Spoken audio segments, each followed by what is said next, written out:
Other Ilocano WOTD and our Ilocano WOTD is madik.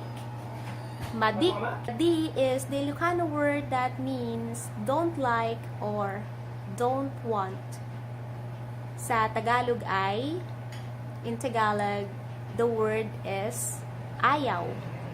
Ayaw.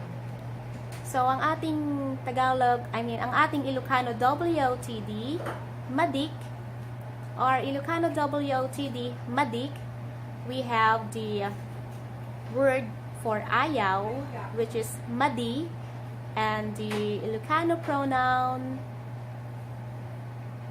for ko, or the English I, is already attached to our word.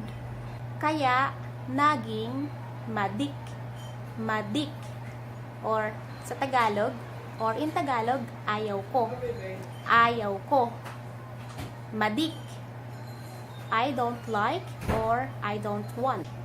That's about it for our Ilocano WOTD. Until next time. Say bye-bye.